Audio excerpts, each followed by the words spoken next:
we're not. Okay, our first order of business is to approve the minutes from August 13th. So moved. Second. Okay, discussion? Have you selectmen read over the minutes? Any discussion? All right, shall we vote on that? All those in favor? Alright, Opposed? Okay, the ayes have it. Okay, old business, grant coordinate. Oh, we're adding that, we're adding, down below, we're gonna talk about the grant coordinator report. Members of the public, do we have any members of the public that would like to speak that are on the agenda otherwise? May I? Yes. Okay. Hi, folks. My name is Corey Secklin. These are for people that don't have printers, or that don't want to print.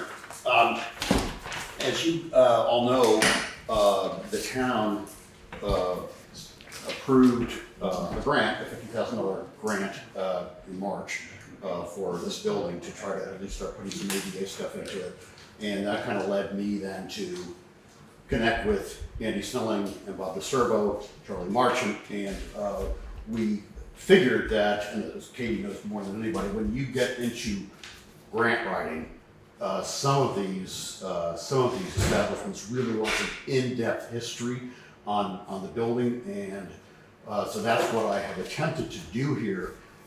That's all this is. It's just a history of the Townsend Town Hall and Opera House, and this will hopefully. Well, you know, I mean, I'm gonna. I got one. Okay, good. Okay, you can. Okay, good. I'll take one. So basically, Corey, Kate, oh, I'm sorry. would like one? Thank you. Thank you.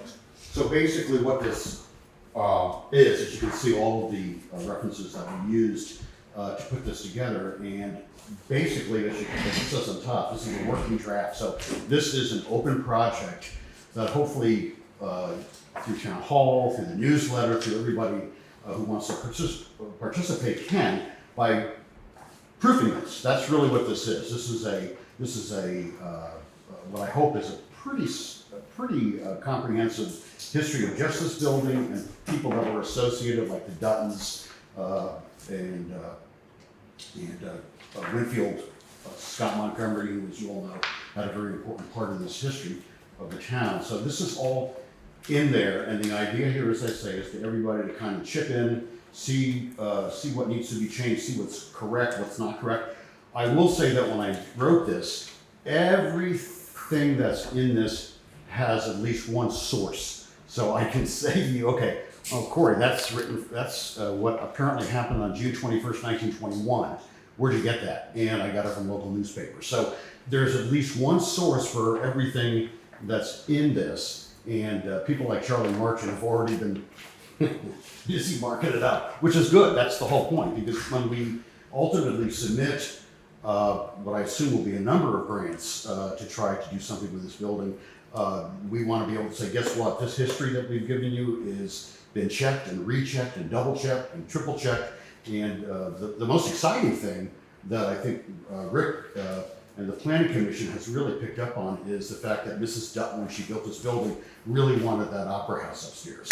And the reason why that opera house was so important was because back in 1920, there was no radio, no television, nothing. It was live performances. So she insisted on the opera house being on above us here on the top floor. But guess what? That opens up a whole new avenue of grants through arts projects, and which I learned. So anyway, this is just the history of this place, people associated with it. That's all this is. There's nothing more to it than that. And the open invitation to everybody is, oh, and in the back, just so people say, okay, well, where am I supposed to send this? In the back, you will see a whole series of names and addresses on the back on page 43. Me, Andy Snelling, Bob DeServo, Charlie Marchant, Townsend Historical Society. So everybody is who probably ought to be plugged into any corrections is on the back there, and the more the merrier. So if somebody says, if Kate Jansen says, you know what, I don't only want to carve up your project here, but I want people to make suggestions and let me look at it. So anybody that wants to get involved with this can do it, and the ultimate goal, as I say, is to produce a project of our history here. It really is fascinating. What was, and then I'll shut up. What was so interesting about doing this was the only way to get to this information that you'll see in here in 45 pages was to actually go back, which wasn't available years ago, go back and look at newspaper clippings from back in the 20s, the Vermont Phoenix, which used to be a big newspaper of wide circulation, obviously the Brattleboro Reformer. So it was going back to that and actually transcribing what was written in the newspaper was what gave us the ability to do this. So again, it's a working project, and I'll leave a couple copies here. It's available online, which I will give to Connie and to link. It's so much easier to do it that way because these were like $8 a piece to print out. So that's what I'm here for, and thank you. Thank you. So Enjoy your meeting. Thank you. it's available online, and that you can go in minutes perhaps? Connie, you'll put that in the minutes that it's You available go in online. minutes. And it's just for anybody to access. Anybody, yeah, open to the town to help us work the history of this building so we got it down. Thank you, Corey. Thank you. You may see me slip up because my wife is leaving for Florida tomorrow. Okay. Okay. Any other members of the public? And then correspondence from David Naughton regarding Grafton Gran Fondo. Fondo, it's a bike race. Okay. And what do we have to do on this? Just know that it's happening? So, That's what he's saying. yeah. Okay, Kate, would you like to go back to reading the warrants? Hang on one second. Yep. Last, about 3 weeks ago, there was a letter sent to the board by Chad Greenwood. And that letter was never read to the public, and I've been hearing a lot of static over it. Correspondence, even email correspondence, needs to be read out loud, and it wasn't. And he had some valid issues to address in that letter. So I don't know who has it, but before it starts to get out of hand, I suggest you find it and get it read into the record in public session. If I can address something on that. Sure. In the email that he sent, he spoke about attending the select board meeting to raise the issue, and that was the reason why it wasn't And he did submitted. not.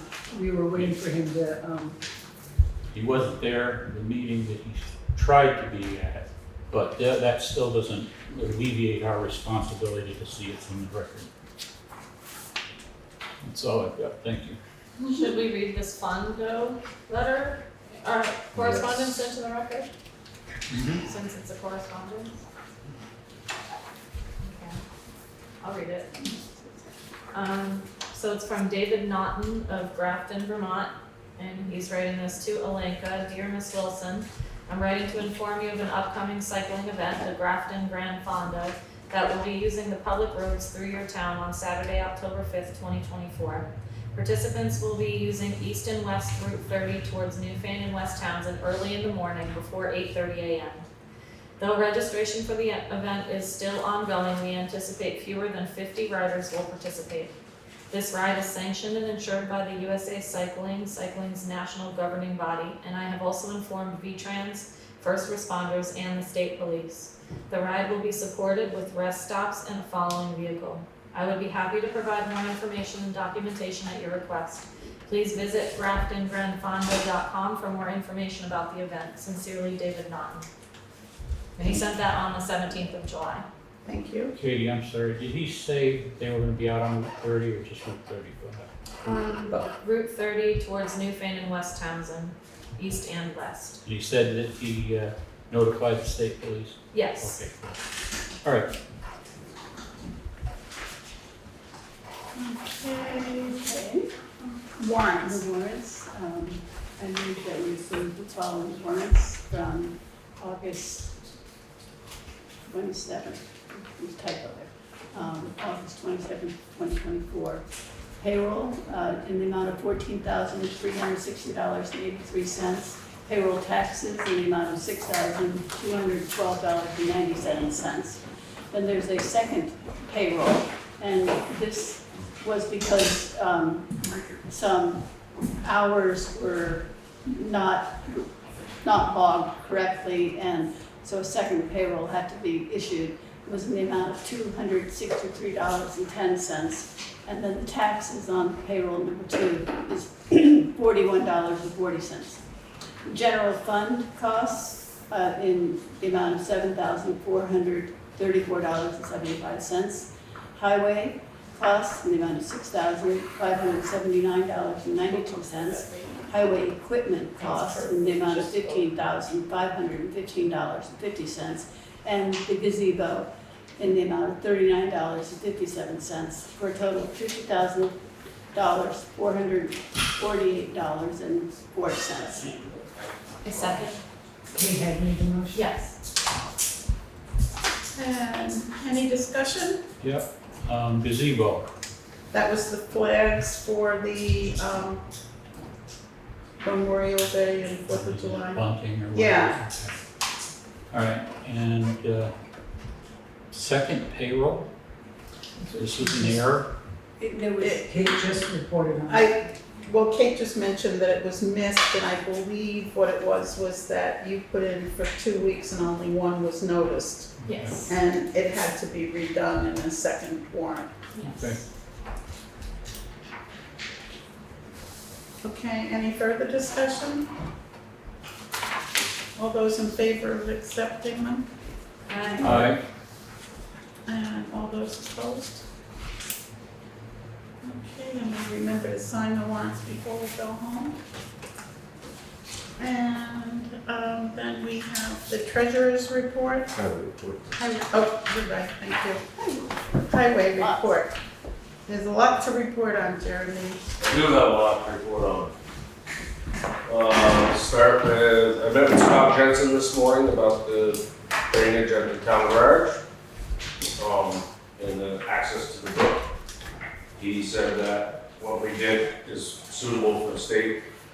He did mention that we should do a little bit more grading to get the water to flow into our catch basins, our catch ponds. Other than that, he said that everything looked good to him. There's nothing we need to do. Tire disposal, that's called Pete's. They've got prices on disposing of tires. So the smaller tires aren't very expensive. Truck tires are $18 a piece. We have about 30 of them, so looking around $400 or $500. And then there's motorcycle and ATV tires are $3 a piece. Car pickup tires are $6. So we have 35 or so of those. So all in all, we're looking at about $700, maybe a little more, a little less, depending on what pops up. To get rid of those, the big equipment tires are what's very costly. They're anywhere from $300 to $500 a piece to get rid of. We did put, Connie, you put something on Front porch. front porch. I've already got one call, somebody's coming to take a look at some tires tomorrow. So hopefully, I think we just try to get rid of some of those that way. And figure out in the future what we need to do to get rid of the rest of them. But as far as getting other tires to Pete's, he said just bring them as you can. And, so we can chunk away at it whenever we have a rainy day project, depending on what you guys want to do. What else? Yeah. Question. When you mentioned the ATV and the motorcycle tires, you're just quoting the price, but there aren't any of those there. But there is, Why would because there people be? leave them. Or They just- during cleanup day, we pick them up, or Oh, did they get left for their turnarounds? You know, there's, you know, car and truck pickup tires end up showing up. And, you know, a lot of them have been there for years too, so this is where they come from. Just one thing, Connie, was there any deadline on selecting the tires? People coming, okay, so it was open, okay. Should we put a Keep sign at the barn? We can, Not a bad idea. You know, I mean, because there's some people that just don't look at Front Porch Forum and, you know, recycle their garbage. So, I don't know if you want to have somebody do a hand one or. yeah, we'll figure one out. Okay. Let's see, tree removal at the pit. So I've spoken with 2 local loggers. Both of them seem very interested in doing it for the lumber, or the wood or whatever. I'm gonna meet with them both some point this week and just kind of go over it. But they both did suggest that we should probably get a forester in there before we proceed. Why? Why? I'm not really sure. Just, I don't know if the state needs to know what's going on, or, you know, they may have an idea of what we can and can't do, you know, as far as trees, you know, what the boundary is, because there's a road that borders the property. So, There's also an issue with what kind of trees they are, or whether they're old growth, recent. There's all kinds of things that yeah. you can run into a problem. I can remember at Jamaica State Park one time, somebody went in on the trail and cleaned out the old barbed wire and got in a significant problem because it was historical and it shouldn't have been removed. Now that outweighed somebody getting hurt. So it's always a good, if they're suggesting it, Yeah. it's always a Just good. cross our T's and dot our I's. Yeah. Simple as that. I don't know what the cost of a forester is. I'll get an idea from those guys when I talk to them. The state doesn't have one that could come in, don't they have I don't know employees if they do that? anything like that. I mean, most foresters work for large lumber companies, so.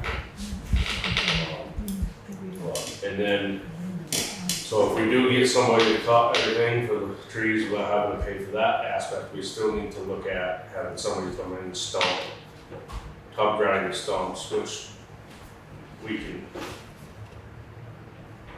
not necessarily have to do that. We stump, we're gonna end up with a huge pile of stumps somewhere. I know some places are using stump grindings for erosion control, you know, or mulch, mulch and banks and stuff like that. So it's one of those things that could be Yes. a valuable product to us, so. I'm gonna meet with Hunter, excavating, he's gonna come down and kind of give me an idea of what it would cost us to have it all stumped out, you know, chipped or burned or whatever, the brush. Where am I at? The one question I had was, could we use some of the money from the logging to pay for the stumping? Well, that is if that's how the loggers want to do it. There might not be enough value in the lumber that's on the site. So you're saying- That's why we need to get a forester in there to say, hey, this is what the value is of what's on the property. And this is, you know, So it might just be an even wash where they take the Correct. wood for their labor. correct. I know, I did talk to one person, and he said if it's, you know, low value stuff on the property, he would still do it because he is a resident.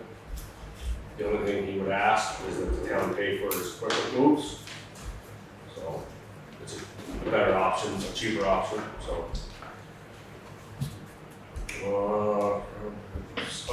Do have calls in to 2 different contractors about sidewalks. Neither one of them got back to me. I know this time of year, everybody's up I there. have a little information I can interject. I found the old paperwork from 15 years ago when we did the sidewalks, and it was $63,000 to do the sidewalks then, so. For this section out front here. I'll show you the paperwork I found. It was hard to tell how much It's not 6,300, 3,000, 63,000. 15 years ago. And I think, I mean, it's my assumption that it could be the whole town, but it's just an assumption. None of these sidewalks out here are less than 15 years old, except for these ones right here. Right. So I'll show you what I have, Okay. but the point I'm making is I that mean- the $6,800 is not gonna go far. No. So, There's a couple, I mean, there are different options of doing the sidewalks. You could just do a full concrete sidewalk with no granite curbing.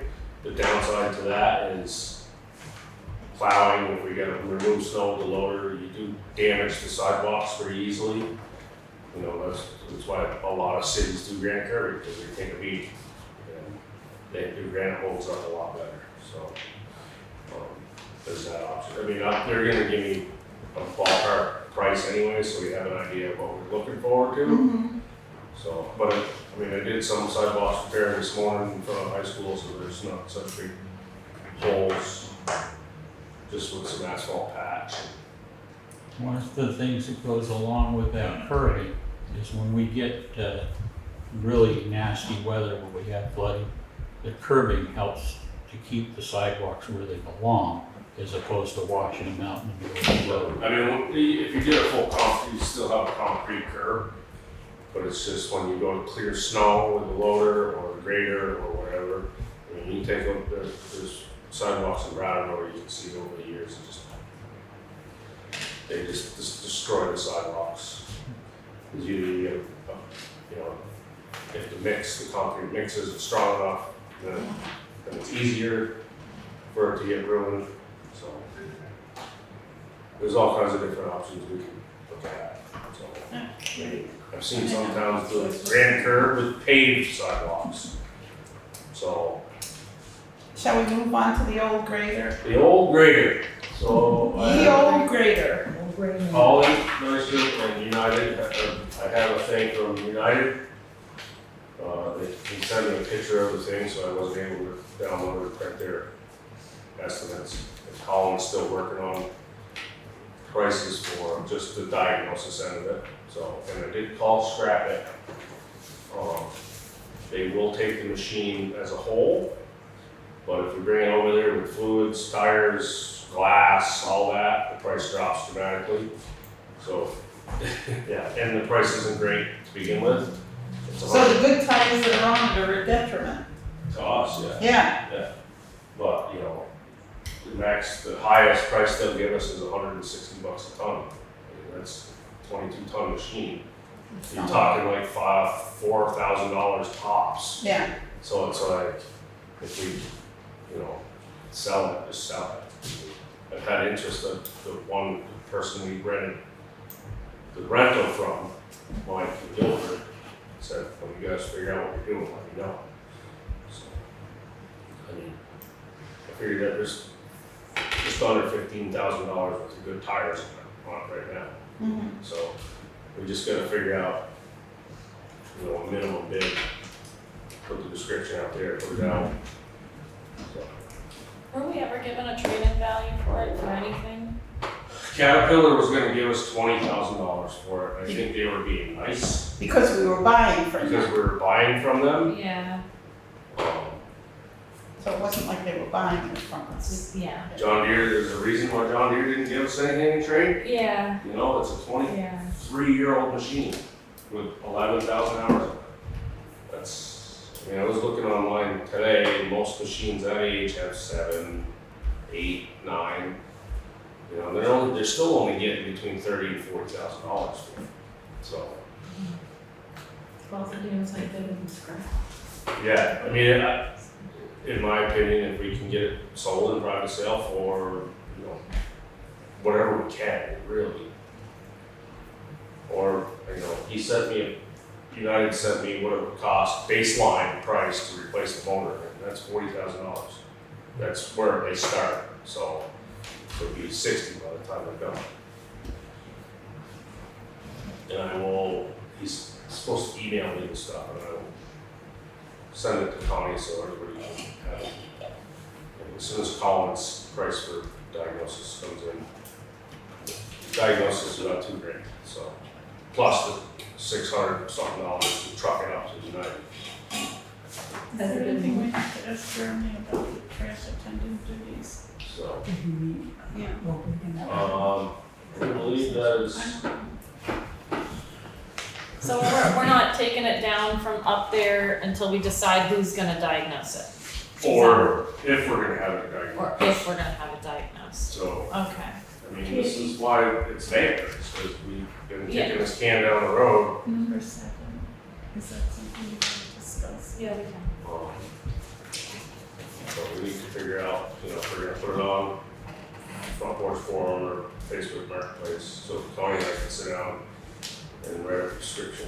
I did put a call in the municipal, they're supposed to call me back, let me know how that program works. I'm sure it's not free. You never know though.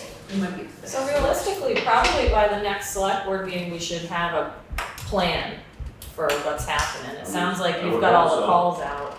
That's a good time frame, I guess, for us I to mean, put forth. I can, yeah. Yeah. If it comes to a point and Mike offers us whatever, you know, to recoup whatever we have out of it, that'd be the way to go. Yeah. So, I need our approval. Mhm. Yeah. I think that if we don't put it up for bid, there's gonna be lots of. Yeah, no, it has to go, it does have to go. Oh, gotcha. But, But that might if be. nobody, we can put it up to bid for a month and not get it. Yeah, And yeah. that So- still might be our. And at that point, what do we do then? Yeah, You know? just stop. Just say, hey, offer me something, you know? We have a policy for that type of thing, and we really need to stick to that. We try and get 3 bids, but in some cases, you can't get 3 bids, so. Like Kate, the Stone Arch Bridge, like we sent out how many contractors? We had 2 people show up. And only, 8 to 10. was it only 1 bid that came back? We only had 1 bid to come back. We had the same problem with the fire truck. We sent out 5 packages to people that had expressed an interest, and only 1 came back. But at least it's being done. And I have a pre-bid meeting to do the patching on Wendenville on Friday. Who knows who's gonna show up? We sent out almost a dozen different companies. Invitations, so we'll see. The other thing with the bid process is, we also have the right to reject any of them and have it start over again. So, yeah, the town has a lot of leeway in doing something like that. What else do I have? We should be wrapping up our grant project on Brookline Road, hopefully by the end of the week, but definitely the beginning of next week. So we'll be submitting all that paperwork by the end of the month. By the end of September, it has to be in anyway, so we'll have some reimbursement coming back from that. So it's $30,000 for that grant that we have. That's the $31,000 one? That's the big one. Unfortunately, the 2024 grant, I don't think we're gonna get to this year unless, we're gonna call Jeff and unless we can use it to do the culverts on back Wyndham Road. Are those guaranteed grants, like FEMA, or are they? So you apply for them and you're awarded them, but it doesn't mean you have to use them. If you don't use them, the money just goes back into that fund for whatever. Okay, gotcha. And, once you complete the work, you submit your paperwork, and then you get your reimbursement check, which goes back to the general fund. And this one, this 31,000, that's fiscal year 23, This is which they gave us 23. an extension on. Yeah. Yeah, So is there a possibility of getting an extension on 2024? We could ask. I'm not even sure who would call after that. I can ask Jeff. I can tell you, it's on here. As far as those grants go, the more of them we turn back after we started, they're gonna start looking at completion levels. Right. So if you turn back to 2023, you said you got an extension on that? The 2023 one, it's gonna get completed. Right. Every town got an extension because of the storm in 2023 put all that, so they took the fiscal year 23 grants and extended them into 24. So Jeremy, this is a grants and aid, and the contact person is Ross Gouin, Yeah. which we've met with before. I believe so. Yeah, and his phone number's on here. I can share this with you, and or I can call him if you want, or you can call him. And it looks like this is the 24 one. It looks like you could use it on the culverts. It's that BMP's municipal roads thing that we had talked about with the MRGP. Seems like we could. So the only issue with doing all those culverts on that Wyndham Road is that the Stone Arch Bridge is still closed. Yeah. And people are pretty upset over there anyways. Okay, I could, I mean, there's, deadline on it. It should be like The $21,000 one for fiscal year 24, September 30th, 2024. So this is, so, all right, let's, why don't we call him? we'll call them. Why don't we get together and call him? We'll set up a meeting and all that. Yeah, let's do that. tomorrow.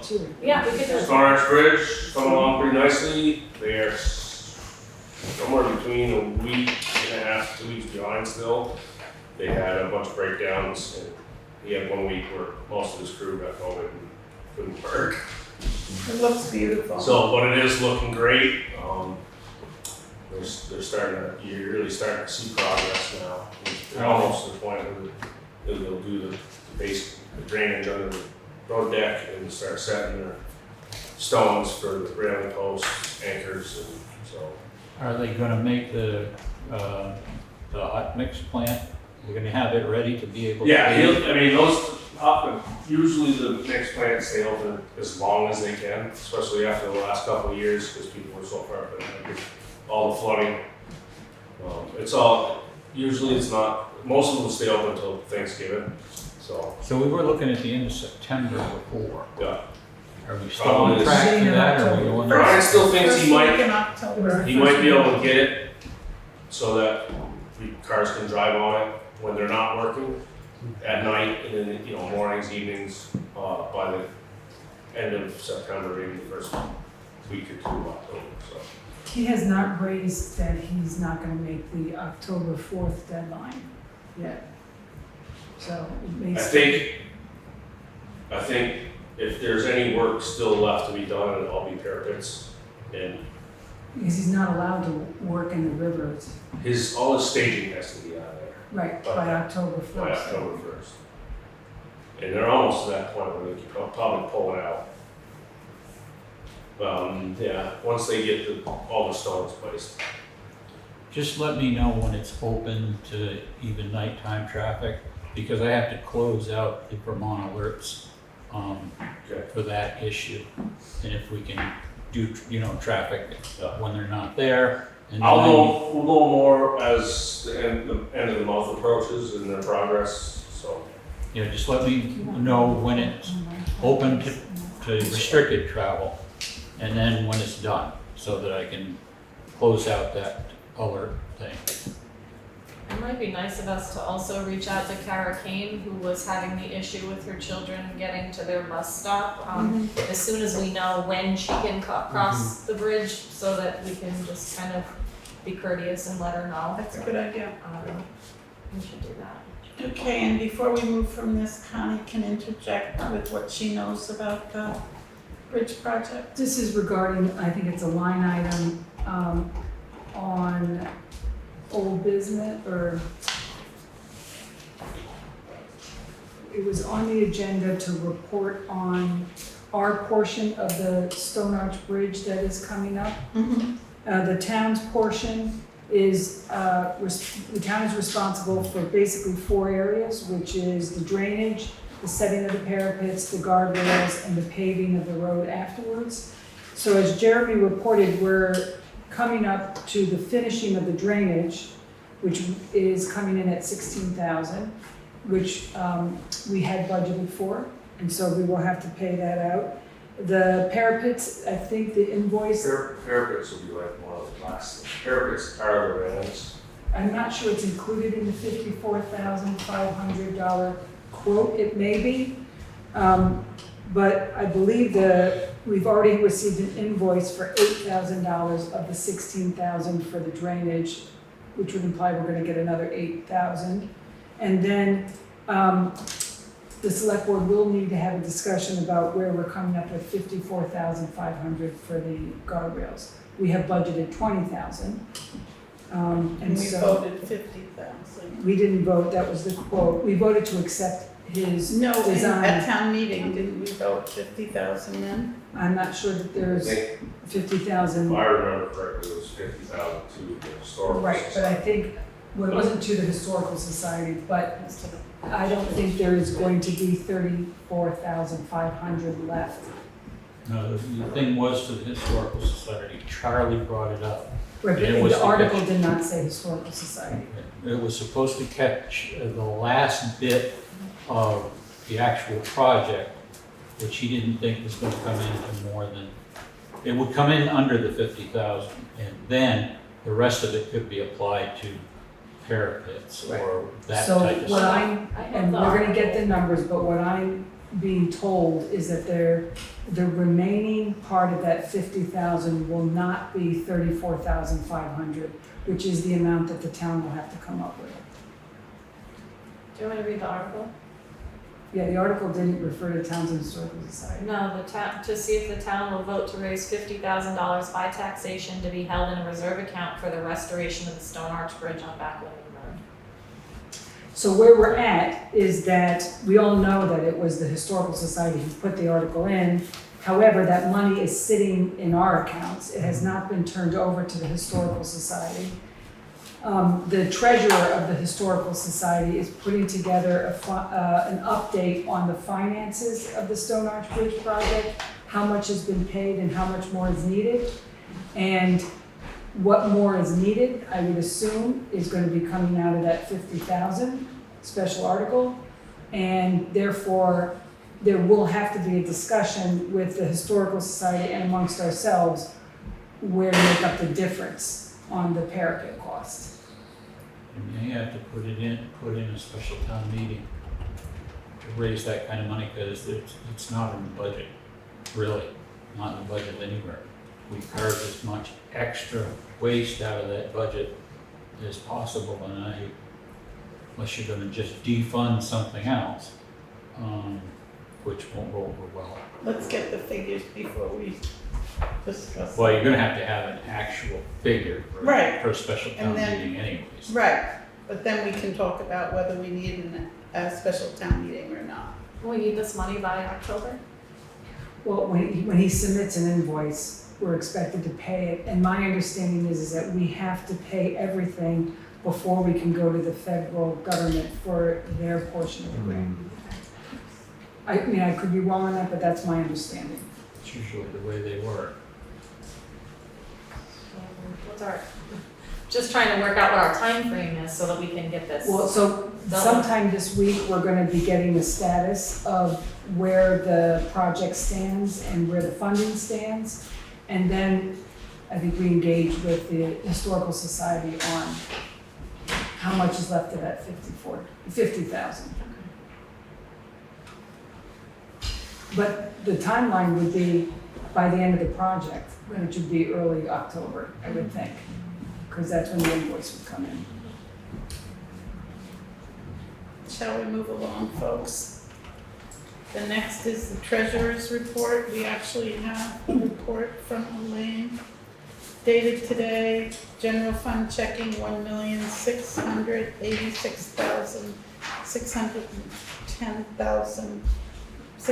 $1,686,610.01.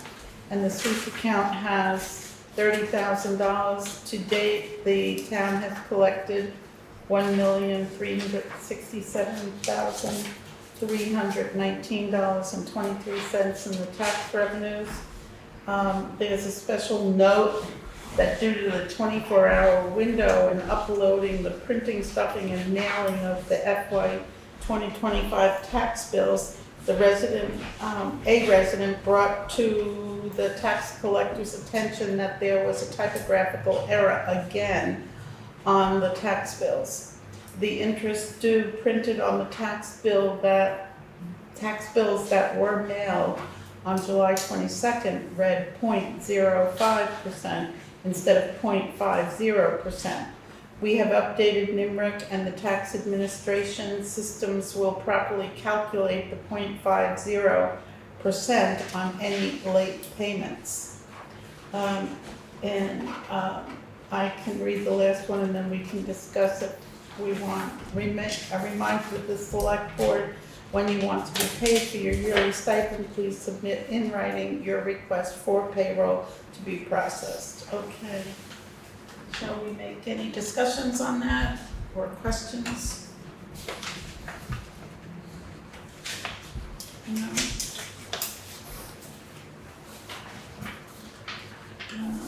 Oh, did you,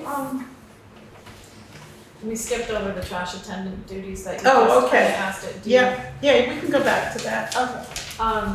Jeremy, has he been given the paperwork to sign, or are we doing that this Thursday too? We're gonna do that this Thursday. Alright, yeah, Jeremy and I are gonna meet, at the town garage on Thursday at 2 and do the, provide the copy of the attendant duties and take him through his little retraining, and then I guess what we need to do is schedule with whoever usually covers, so that for another day, and just go through it with them as well. It sounds like it's going well so far. Good, well, we haven't heard anything to the contrary, so that's good. All right, and now we can move on to town clerk. The town clerk brought in $1,136 in from August 1st to August 15th. And then the chair. Update on guardrails, you just did that, so I'll cross that out. We've decided to have a packet on the table that has backup information to, like if you see 1 or 2 pages, there might be like this many supporting documents that we didn't want to always print and put in the selectmen's things. So we'll get in the habit of looking at that supporting folder. And what else? Update on the Grace Cottage mowing. They mowed the swale, I call it, and they did quite a nice job. And Connie and I and Kate have a follow-up meeting with them on the 6th, a week from Friday. They called for the meeting, so I'm not quite sure. Yeah, I'm not quite sure what it's for. What I would like to say to them is thank you, you did a really nice job, and can you put this in a letter so that we have it for the record that you're agreeing to do this? Something like that. I don't know what the board feels about that, if they think it has to be anything more. I think it would be a good idea, given the ambiguity that we were experiencing, trying to figure out who was responsible for the mowing. So it would be a good idea to have that. If they acknowledge that it's their responsibility, then they acknowledge it in a little letter to us. A letter, and they sign it, and we Yes. file it, and figure out what we have where. So, and I have talked to Ben Lowe, who is the gentleman who had taken over for the mowing / haying of the field. He was doing it once a year. He's not sure it would behoove him to do it twice a year. He's buying a brush hog, which we don't have, but could be used to keep the sides from the trees growing up, etc. So possibly there would be a cost to do the brush hogging and a second mowing, but I don't know that, and I would report to the board, of course. But I'm just researching that at this moment. And then I said I would do the information on the trash. And I have done a lot of research, and I have a meeting tomorrow at 1 o'clock with Bob Spencer from Windham County Solid Waste District that's gonna come and look at Casella bills and bring a lady from Jamaica also, they're having questions about their trash, so we're gonna meet and then we're gonna visit the transfer station. Just to bring the board up to speed where I am, nothing to report other than it's still a work in progress. And what else? Anything else, Tom, we're missing? That was your chairs reports and then we Yeah. went on to old business. Old business. Katie's report and the economic recovery allocation. We should finalize what we want to spend it on. Yep, I am pleased to say that the local economic recovery grant funds came in. We have $20,000 that we were able to accept. And we're gonna be allocating that. So Connie and I spoke to Europa because one of the questions for some of the allocation had to do with if we did get computers for select board members, what would our Europa coverage have to look like? There was some of the information we went back over what Elaine had given us that we currently spend and the new quote that Sherwood had gotten. And I think it was a little bit hard to understand what the amounts were and what they were coming from. They're actually different than what I had thought that they were last meeting. We were spending only a little over $1,000 a month for our current 6. So the Europa covers people by user, not by machine. So if you have to cover each user, which then we were looking at that costing Close to $8,000. close to $8,000 for the year, which is significantly more than we had expected. So we kind of To do all that. Yep, to do all 5. So what we kind of came up with, and then I crunched some numbers to figure out this allocation of these funds, because we thought, well, we should try to get some computers, we should have the Europa coverage rolled in there. What we decided to do with part of that, or to recommend, is that we will purchase 1 Europa provided laptop, and you can look in the allocation, that is for about $1,548. It comes with full setup and a 4-year warranty. Also 1 Europa provided desktop that stays at the town hall. It turns out that we had 1 more laptop that was from our last purchase last year of laptops for the town hall that didn't end up being used. So that would give us 3 computers, 2 laptops and 1 desktop for select board use. We decided that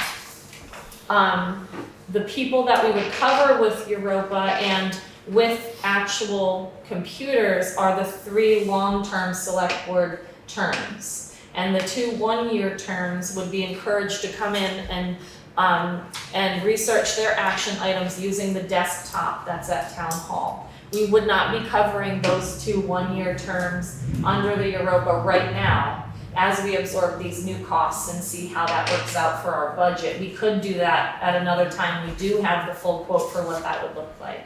But within this allocation, we figured that we could get these, the desktop for here, the laptop, we have a spare laptop, so that would mean Sherwood, who works with the fire department, also would have a laptop and Europa coverage.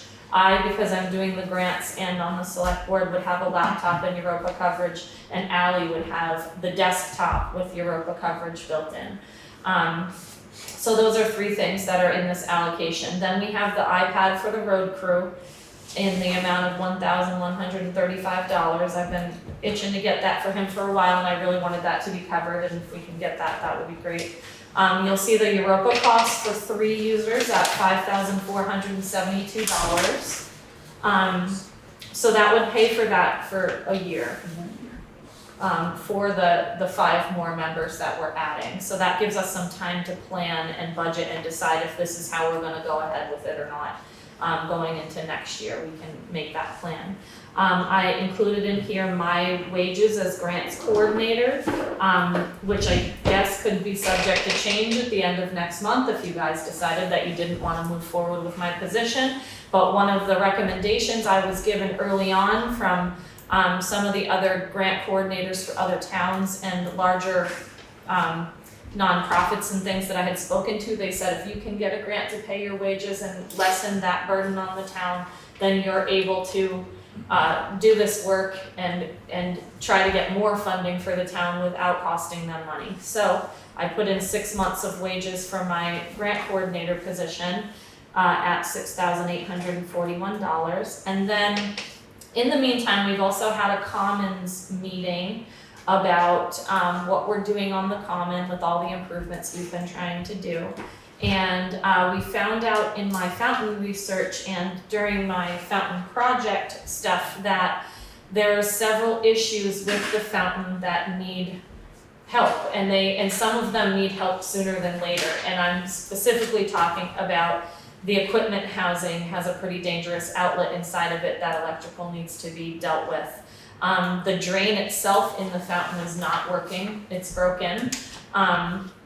Jeff Russ is gonna work on that for us, but we would wanna have supplies and everything that he needs in order to do that.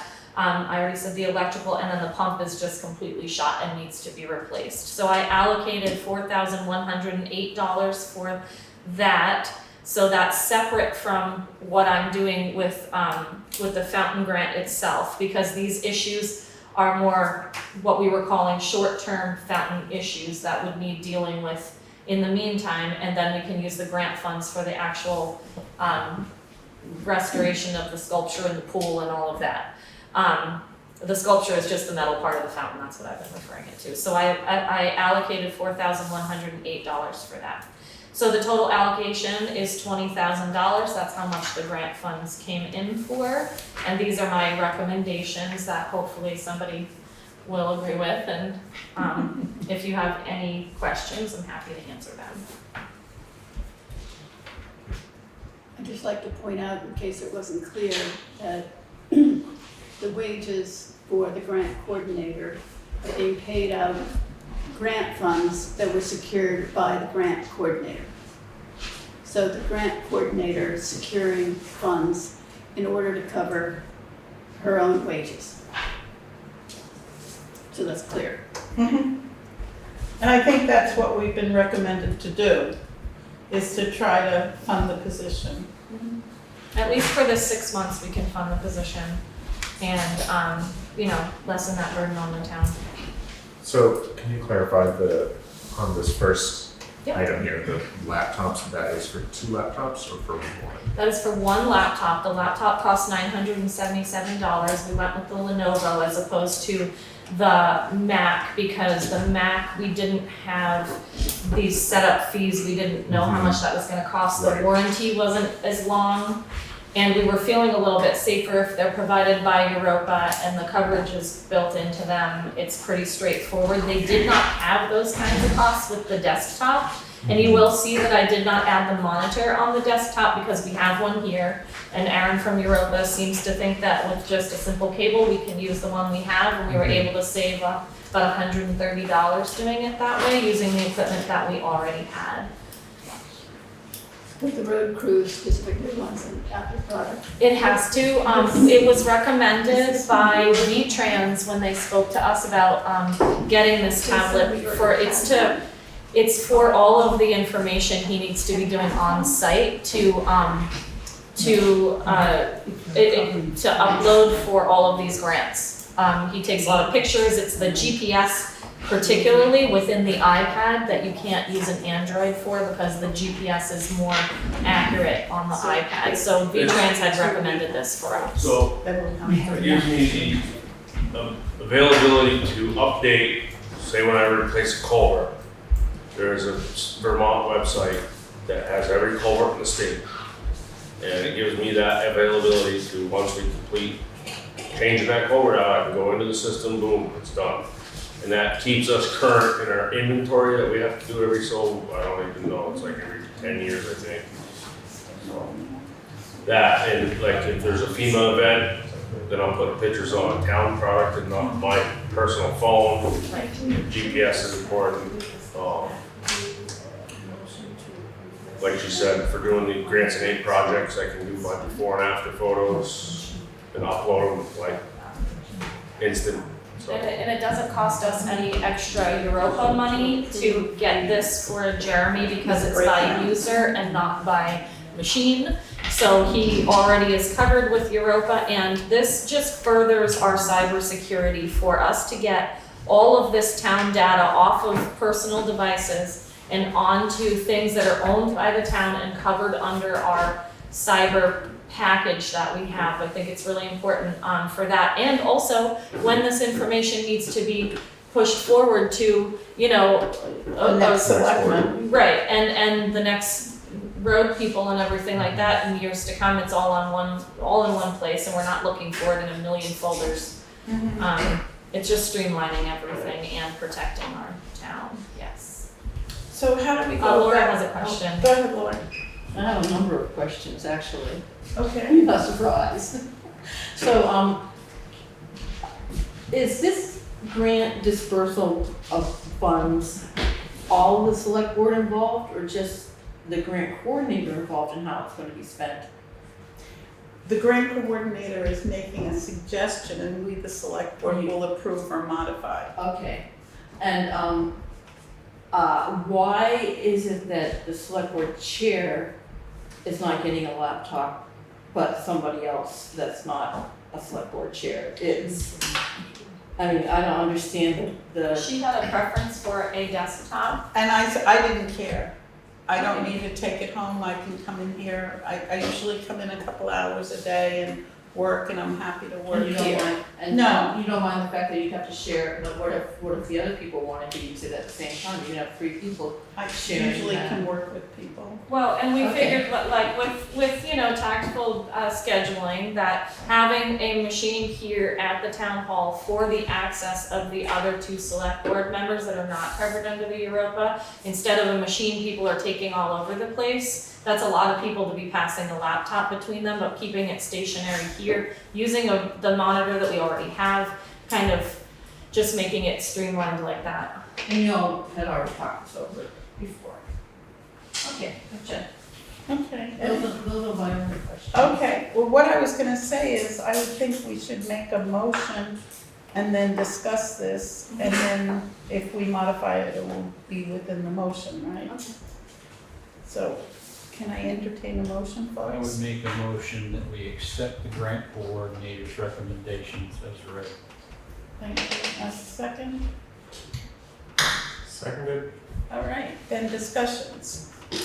One thing that you ought to keep in mind, and this is recommended highly by VLCT, is to start planning in budgeting for the recovery stuff, the having somebody on retainer or on staff that can manage these things, the cybersecurity, and keep it in a rolling budget form. Even if we have to put together a reserve account just for that, so we add to it each time that budget rolls around, because this $20,000 isn't going to be here in 5 years. And if you look I at could it, be here in 5 minutes. this, as you look at it, you want to plan on obsolescence. Now and they're already built into them. These things here will, with the extended warranty of 4 years, it's like a car. You hit a certain amount of mileage and it all Goes goes to to hell. crap. So these things will do the same, or they won't be covered by certain types of cyber protection. One of the things to also consider is that any machine that's going outside of the town hall should have access to a VPN, a virtual private network, which guarantees some security. Nothing's foolproof. But if you can put as many roadblocks in the way, you have a less chance of having a problem. And that's what you would be doing with that. Not necessary for desktops or things that are anchored to this, services in here. But it's not, again, it's not foolproof. Is that provided by Europa? Is that part of this setup? They could do it, or we could contract it ourselves. So, Okay, any other questions or changing what we have here? So I do have a question on the users. I guess, what does Europa define as a user? Like, what distinguishes one user from another? It's actually right down, it's basically this monthly price divided by, right now 6, but what will be 9. For these different, I can get the info too, for just these different things that they cover, and why they cover them. He was pretty specific. So basically, it would be, they'd have an issue with the 2 one-year selectmen coming in and using mine because it's a machine and not a person. The And they- recommendation was that we cover everybody. Right. And we might choose to do so eventually, or even in the meantime. And I have it in front of me. So I guess my question is like, when we say cover everybody, what would be the difference of covering everybody as an individual versus saying we have a select board user account, and then that's a general account that any select person uses? Wasn't They don't do understanding that they do it that way. No, no, Or it- like They're a town covering clerk? the individual. Well, yeah, so in that way, the town clerk is covered as town clerk, Right. you know. and when I wanted to use her laptop so that I could avail myself of printing, Europa said, we know what you're trying to do, you're trying to get away with the extra person fee, and you Yeah. can't do that. Yeah, and so that is like a gray area where the recommendation is that we do cover everyone. We were just looking at the numbers of how we could make that happen outside of budget season. Yeah. If we had a couple things on our list, which we did, that we were trying to get covered in this specific allocation, this was the best way that we figured we could cover everybody. And then, I mean, it is a good point. Cover as in, like, what do we mean by cover, right? I'm just gotta peel it all back, because what does that mean? So like, as an individual, you are covered. If something happens, we will insure you against whatever. well, what it is, Cyber you get attack. access to the 365 zone where if there is a problem that is created, there's a cyber attack, there is something that locks up the system that you're using. There are a lot of things that being covered covers. If you do the thing, well, here's the account and you all use it, that, yeah, it takes away from what it does is not allow the coverage for Europa to fix things. And if you're the one that's caused something or happened, they can go to you and say, what were you doing when it happened? There are a lot of things that are actually covered by Europa. The biggest thing is the access to Microsoft 365 and all of the packages, Word and Excel and PowerPoint and Access, and there's like 10 different products that you're given authorization to.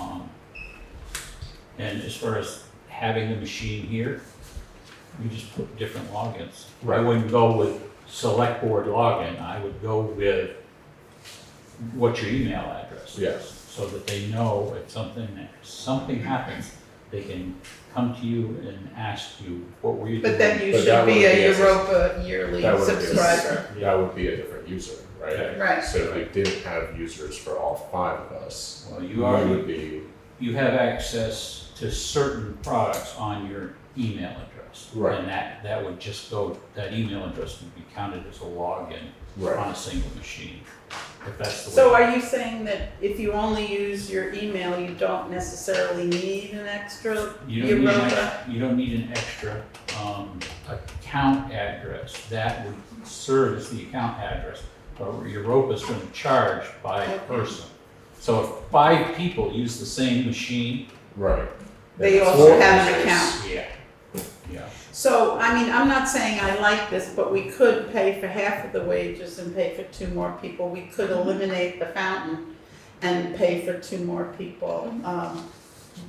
I'm just throwing that out, not that I particularly agree with them, but we can work the money around anyway.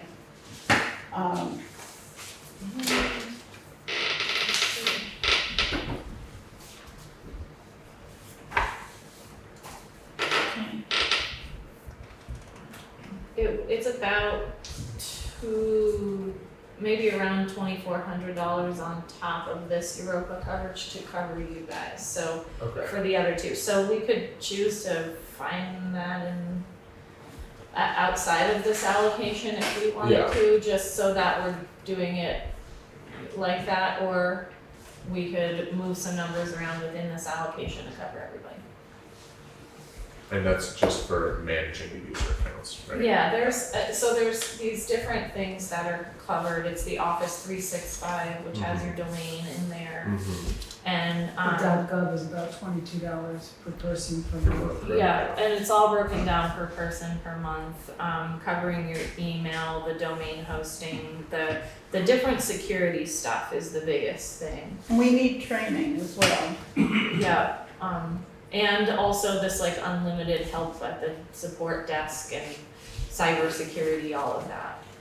So, since this topic has come up about the allocation and the managing of select board accounts and equipment, I was asked to contact other towns to see what they do, and I don't get the impression that other towns are doing this. I know that Newfane does not provide computers to its select board and doesn't do this sort of security with the select board work. The select board is expected to come in and use a town piece of equipment. I don't think Warrensboro does. I have not yet heard back from Jamaica or Brookline. But then it has also been raised with me, and I believe with Ally, which is, we're hearing this from Europa. Right. And are there other companies?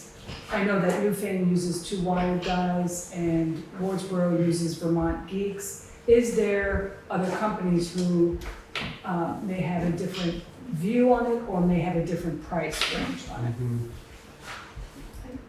Personally, I understand the .gov email, I mean, I need that.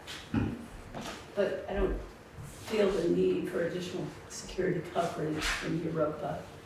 I don't feel the need for a town-provided computer or anything like that. Having access to the one here is sufficient.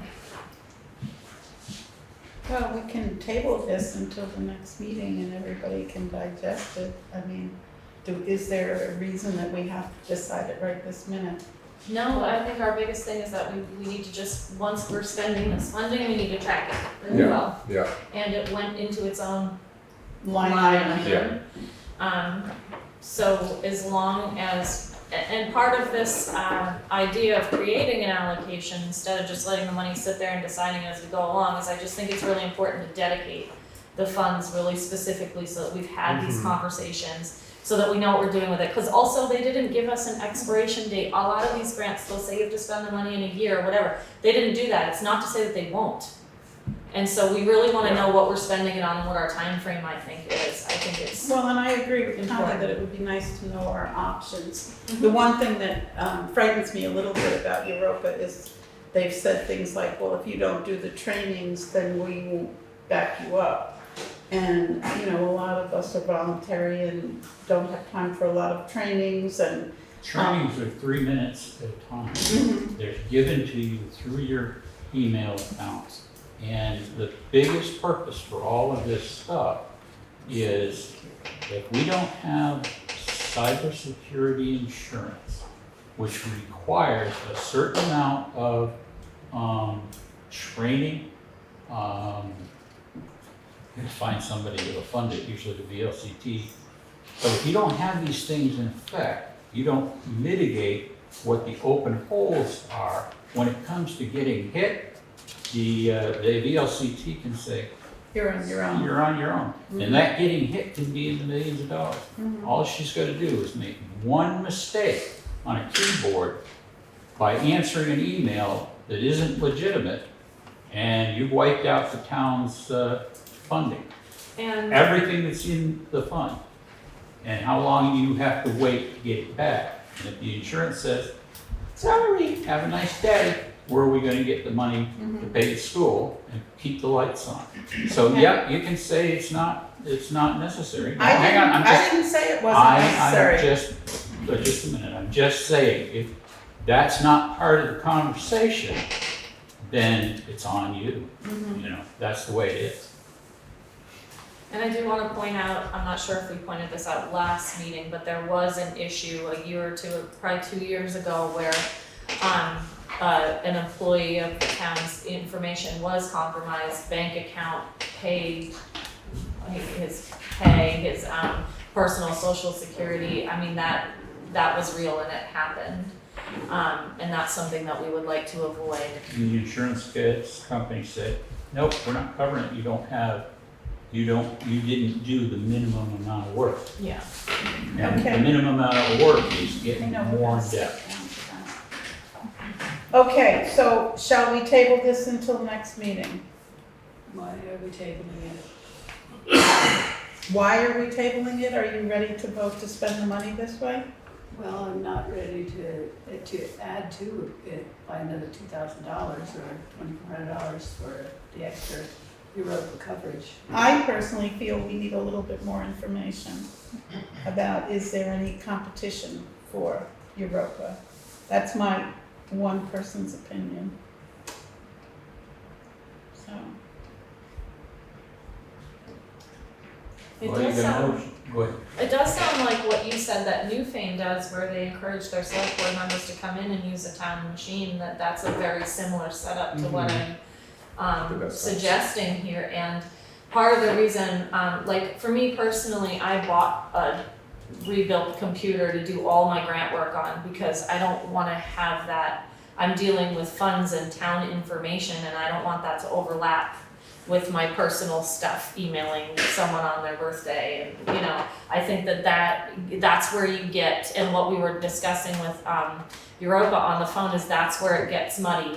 When you're crossing over your personal information with your town research, there's a lot more windows of opportunity for this phishing to happen, or these cyber attacks to happen, because you might be on social media, or somebody might send you something funny and you click on it, and now all of, you know, for me personally, all this financial information that I'm going through on behalf of the town is now out there, whereas if I was doing it on a town machine covered by something with this extra security, that risk gets reduced greatly, and has shared. and has you know, all these other systems in place to kind of flag those kinds of things, where on my personal device that's not happening as much. So The other problem with personal devices are, if the town is sued or somebody commits a criminal act and you are a witness or you're a victim, they can actually seize your own computer to find out if there were things that were going on. You're working in town, but you've also got stuff that you might not want out in public. You lost the right to do that. They can take your machine, they can send it to be to be audited, and attorneys will look into every bit of it, whether you've done something that Okay. is documented in that machine. So you So run that risk. what's the pleasure of the board? Shall we table it or vote on it? I would abstain from a vote tonight. I think I also need some more information on Europa and just other options. So do we make a motion within the motion, or does No, the I think first we gotta motion fail? I think you gotta call it to a vote Okay, and then vote on to table it. okay. So all those in favor of accepting this $20,000 allocation? All those opposed? Aye. Okay. I'm abstaining. Abstain, oppose? No, I'm fine with it. You're fine? 1 yes, 2 noes, and 2 abstains. Okay. So it will be on the agenda for next week. Kate, you have a report for, I know, I know, don't get all antsy. You have a report for your grants, except we have a request to go to number 9B, the fire pond agreement right now. So you're on, is it you, Brian, or? Yeah, it's me. Okay, so go ahead. What does everybody want to know? I think people don't know what it's about. Okay, so the town, I believe, quite some years ago, put aside $10,000 in a fire pond reserve account for fire hydrants, new ponds, cleaning out ponds for the protection of the town. I would like to personally, and on behalf of the fire department, say thank you to all the landowners, the contractors, and all the Townsend volunteer fire department members who have donated their time. The fire department members donate their time towards the projects which count. We could actually collect a paycheck from the state for our time, but we always put it back into the fire pond account. So it's a grant from the state, from the Vermont Association of Conservation Districts. And it's a 75%, 25% match. So the town pays 25%, the state pays 75%. And what we're paying for is the construction and maintenance of ponds and little hydrants? Correct. Okay, So we're putting a 6-inch piece of pipe into someone's pond. We do have one in the river that was put in quite some years ago. you have one up at my old house. We do, yes, so thank you to the landowner. You're welcome. And what that does is it allows us to draw water directly into the truck. We move a lot more water, and especially in the dead of winter, we don't have to cut a hole in the ice and try to put a firefighter in there with a hose in. So they're really beneficial to the town. It also should eventually lower the insurance rate for the town and some of the townspeople. Good. Okay, so are you reporting on that, or are you asking us for anything?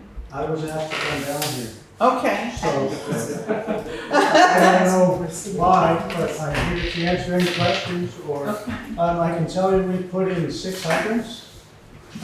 One was a replacement. We put in one today, which makes 7, which gives the town a total of 9. We currently have 2 in the fire pond behind the fire station for the heavy fire load in town, such as Grace Cottage, Valley Cares, the high school, etc. There's almost a million gallons of water in that pond. Every hydrant we install gets a site map. It gets an engineered, so it tells us how many gallons of water in the dead of winter, in the summer, we can flow and how much water is there. So it's an engineered project, which has to be maintained by us, and we keep records of every time we use the hydrant. We have to back flush it once a year to keep it cleaned out, make sure it works. Okay, One was damaged by a beaver up at Gertie's Way. We had to replace that one. Dan Beaver? I know. Yes. Can I just ask a couple questions? Yes. Is this a new grant, or is this one that we get generally every year? Every year. Okay, so that leads me to my second question, which is the 25% match. Is that budgeted for, or is that new money that's being sought? There's a line item for the fire ponds, and that's what's supposed to come out of. Okay. Can I add to that? Two select board chairs, 3 select board chairs ago, we had a conversation on that particular subject. And basically she said, you use that money for whatever you want, just do what you need to do. Don't spend all the money. We haven't done that yet. Okay, and I assume that the board will ask me to sign this state, what is this? Mainly what this is about is we have to sign an agreement with the Vermont Association of Conservation Districts in order for them to match. Now, one of the things they have on Section 5, VACD shall provide up to $7,043 on a reimbursement basis to cover portions of expenses outlined in attachment A. And I don't have an attachment A, I guess. That didn't come with it. But the town's match in that circumstance is $2,347, which should come out of that that line. that line. Connie has a comment. No, that's not. So Sherwood, my only concern is the fire pond reserve fund. Mhm. I am under the impression, I could be wrong, that that has been changed to something else. Shouldn't be. You know how we rolled over, I think It's in she, the town report, isn't well, no, but this happened after the town report. Remember we rolled over some of the fiscal year '24 budget into, it? Yeah, that wasn't part of that. This one, this thing here is a reserve account that was created. Wasn't it created in town meeting? correct, yeah, just like, so when I do the trial balance report on a regular basis, it used to list the fire pond. It doesn't list it anymore. So we would have to figure out Yeah. where that went. See, that wasn't, when the rolling over that you were talking about was not part of that. That was actually an independent line item from the fire department budget that,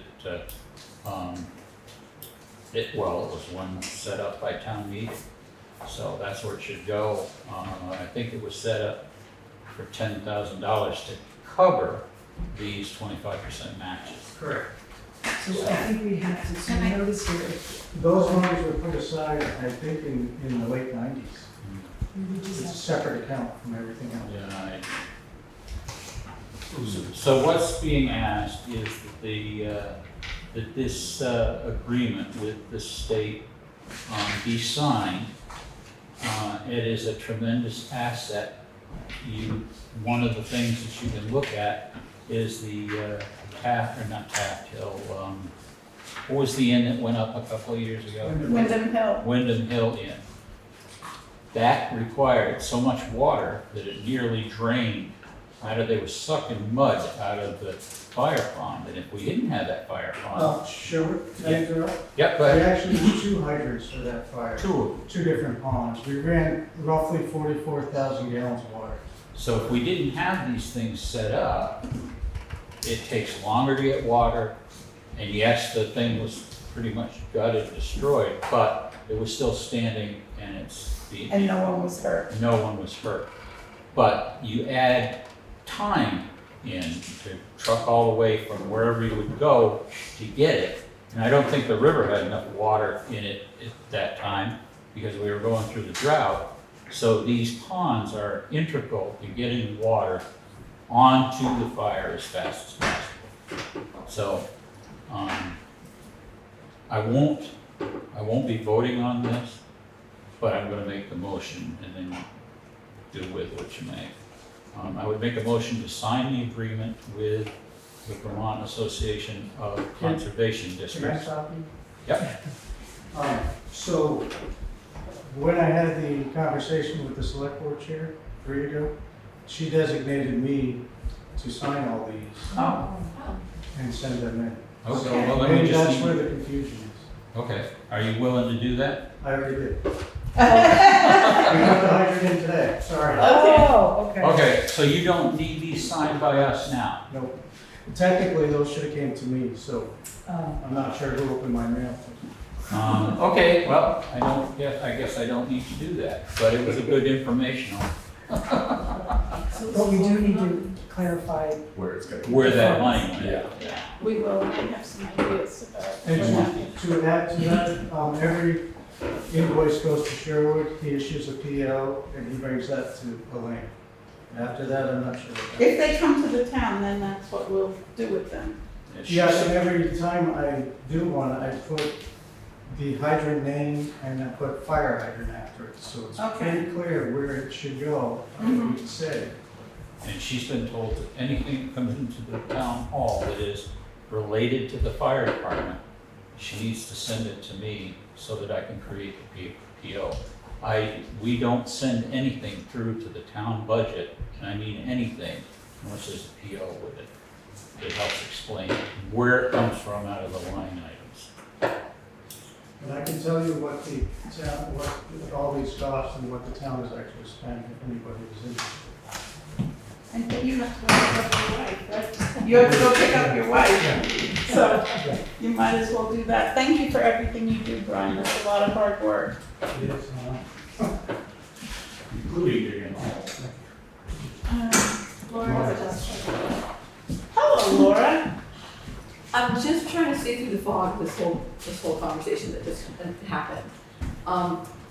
And I'm thinking that every year, according to what I think I heard, the fire department gets a certain amount of money that's put into a reserve fund, so that they can, No, no, the not money's every year. there. It It's was put already in- there. It was put in the 90s, And it's never, so it doesn't Withdrawn go some here, here. we keep on, and we've added some. okay, So it's a maintained account. Slush fund. so it's not, No.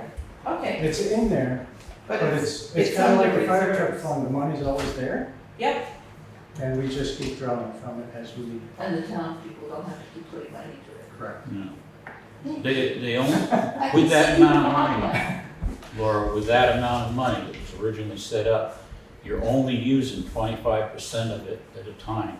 So there's $10,000 will go a long way if you're only doing 25% of it that you have to pay.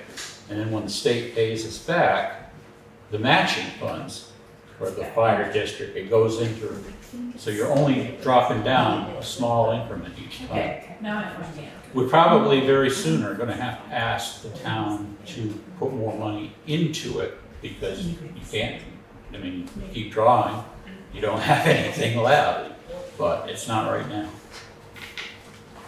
Correct? Correct. Yeah. Okay. There's a lot of money.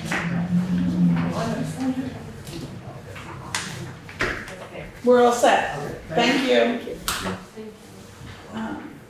I'm going to go back up top for Katie's grant. Actually, I'm sorry, it's, the select board reports, you would have it on trash, but you would have the cybersecurity. Sherwood, do you have anything for the cybersecurity policy, or did you I'm just? still collecting. Okay. There's new And stuff. you gave us stuff within the $20,000. Yeah, it was just a. Your opinions. Yeah, just a rough. Okay, estimate. so we'll put that on the agenda for next time. Same as my trash. Okay. Katie, we'll go back to your monthly report. Okay, so, there's been a lot going on. Last time I reported, I believe I had said that we were going to fill out up to 9 applications for the hazard mitigation grants. We actually, Connie, Jeremy, and I met and we said, wait a minute, with only 3 years to use the funding, if they chose all 9 of them, which they might not do, but they might do, it's quite a bit of money that, with no match, that they're passing down to towns for these projects. Realistically, we didn't think we could do that many in 3 years. So we stopped at 7. Connie and I and Jeremy are working on our next steps with that. I had put in some calls to the woman from Wyndham Regional, Alyssa, and she was on vacation, so she hasn't gotten back to me yet. But we're just gonna go back over with her. She had met with us via Zoom in July to talk about what we should be doing in the meantime. There's a lot of road projects, and we have the generators for town hall and the town garage on there, and just a lot of culvert upsize and bridge things that we had asked for that we would need to get permitting for and all of that in the meantime. She did say for us to do our homework, so we're reaching back out to her to just make sure that the track we're on is the one we need to be on. We're putting together some spreadsheets having to do with the road grants and probably also these hazard mitigation grants, because once those applications come out in January, it's kind of go time. We're gonna have to have all of this information and fill out pretty lengthy applications for each of those. Each thing that, it's not totally clear if, I'm pretty sure that they're gonna come back to us and say, these are the ones that we'll fund and this is how much money we'll fund them for, and then we'll have to go from there. So we wanna have as much information leading into that as possible about all of these things, which are all projects that need doing over time. So it can't hurt us either way to put energy into these things, cause they're mostly all concerned with our roads. and issues that we have there. My work on the fountain grant has been ongoing. I'm actually really, my time frame is probably by the 3rd week of September, I will have completely submitted for the grant. Again, November 15th or so is when they let you know whether or not you received the grant. Then the money, if we get it, comes in December, and we have a year to spend it. It looks like I have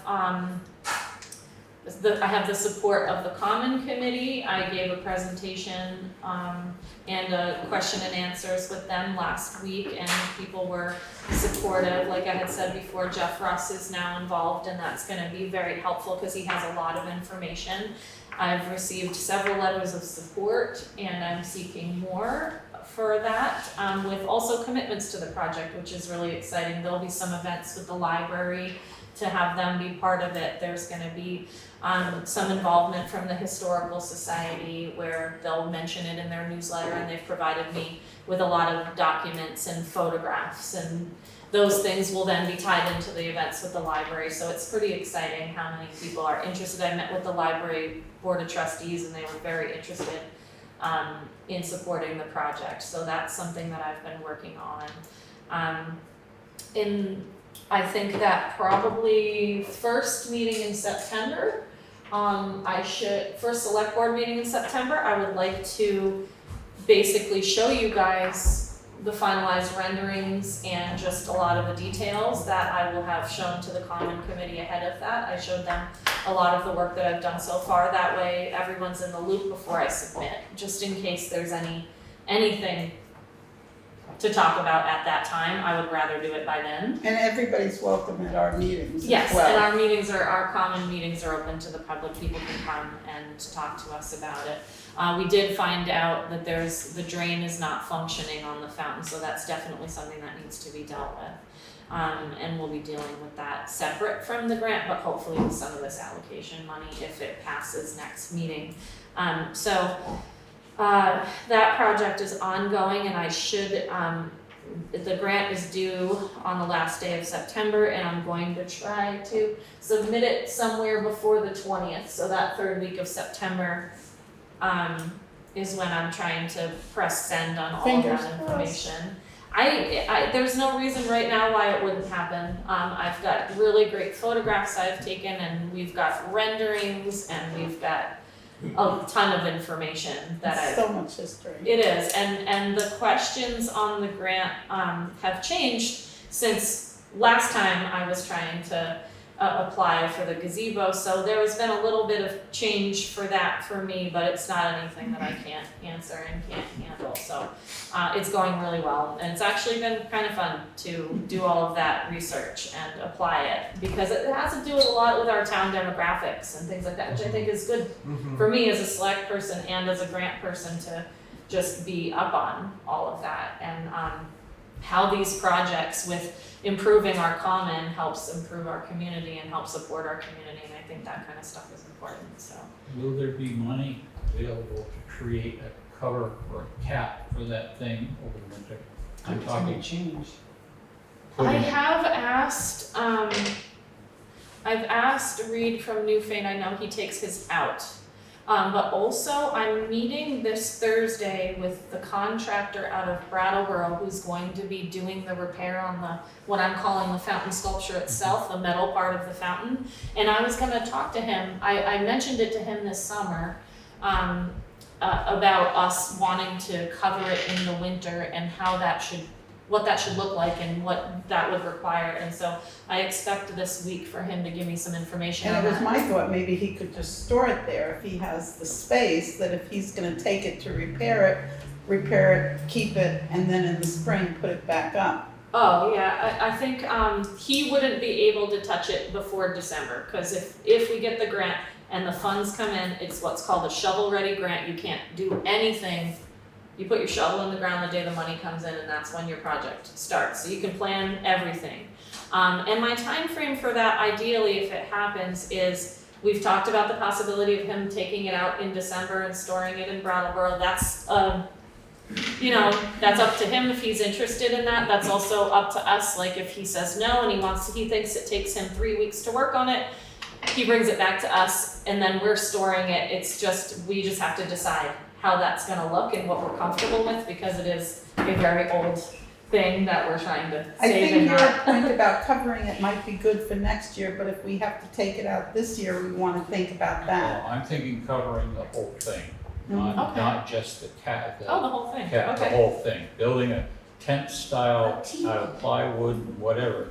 Because That's a good idea. concrete, stone, the things that hold the stone in deteriorate more when they're exposed to drastic temperature shifts. And by covering it, it won't get snow packed in it, it won't get leaves packed in it, and it won't create the problems that are happening now with it wide open. So I did find a near identical fountain to ours in a cemetery in Burlington. And I have been in touch with them. They restored theirs in 2015. Now, staff has changed a lot since then with their parks department and their cemetery department. But I was able to kind of track somebody down that deals with the fountain specifically. And I'm getting together a list of questions for when we have our next phone conversation, and this is something I'm gonna ask them. They don't run their fountain, so theirs doesn't have water running through it, but I am wondering how they winterize it, and what the best idea is, because it is the same, it's cast iron, it looks almost identical to ours. It's really interesting. I was very surprised because I was scouring catalogs on the internet for any example of this thing, and I couldn't find it anywhere, and then there it is in Burlington. It was really interesting. So yeah, these are all the people I'm asking these questions. It was also told to me that maybe I should check in with Falvey Pool and ask them about pool coverings or something like that as a possibility. I do know from talking to people about cement and concrete, with this particular job, they use the type that they use on swimming pools, and so therefore it's equipped for those frost heaves and things.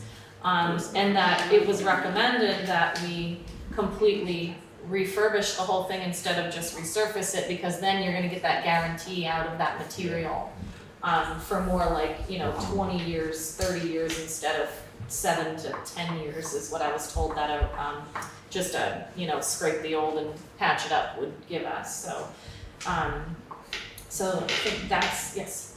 I just want to state for the record, being on the Commons Committee, it was really, really cool when Katie came in and basically said she spoke with the company who made the original, way in the 1800s, right? 1892. Yeah, that company still exists and they have records. They do, and that's actually what they do now. They went from a company of 700 people down to a company of about 75 people. And now all they do is talk to people about how to maintain these, or do you have one? Let's talk about it. And I had many phone conversations with them. I asked them if using epoxy was correct. I asked them if I gave them the estimate that I got from the metal contractor and said, is this accurate? Is this what you would do if you were restoring this? And they don't have any of their molds anymore. All of those got liquidated with the larger part of the company, but right now all they do is this historic information, and it was very interesting. We couldn't completely nail down that it was made by them,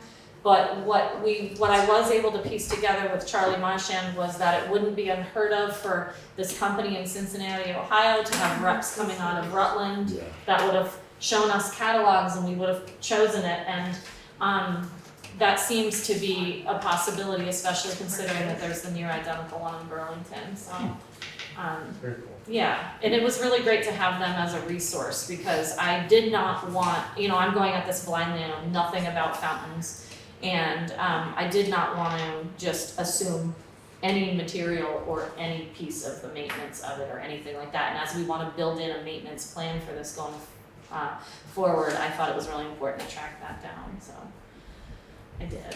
Thank you for everything you do, and thank you for your report. I do want to say that on the horizon, the Vermont Historic Preservation grants have finally come out, the applications for them. We are still trying to find a contractor just to give us an estimate on the slate roof. This is due October 7th, and they're smaller grants, more like $20,000, and they do have a match that they want you to have in hand. But it is a possibility that if we need a repair on our slate roof, which we've heard from the planning commission that we do, that we might try to apply for this. It's a pretty straightforward and simple application. So as long as we can get a contractor in here to look at the roof and tell us we would have to decide if it was something that we did want to do. They have a list of contractors we need to use. We've called every single one of And them. that's the stumbling block. Well, it's not, because I did go back to her and I said, please clarify this. This is Charlotte Barrett from State Preservation. And I said to her, you know, none of the contractors that came from your list have called us back even acknowledged that we reached out. Connie's been calling everybody. Can we use local contractors? We have people around us that do this. We have plenty of slate roofs. Well, she said, actually, it is fine as long as they can, you know, give me this, and this to go with the application. It would be fine. So we knew that these local contractors are versed in historic preservation because they're working on old slate roofs. So we did reach out to some local people. We have not heard back on their availability. Seems pretty slim right now.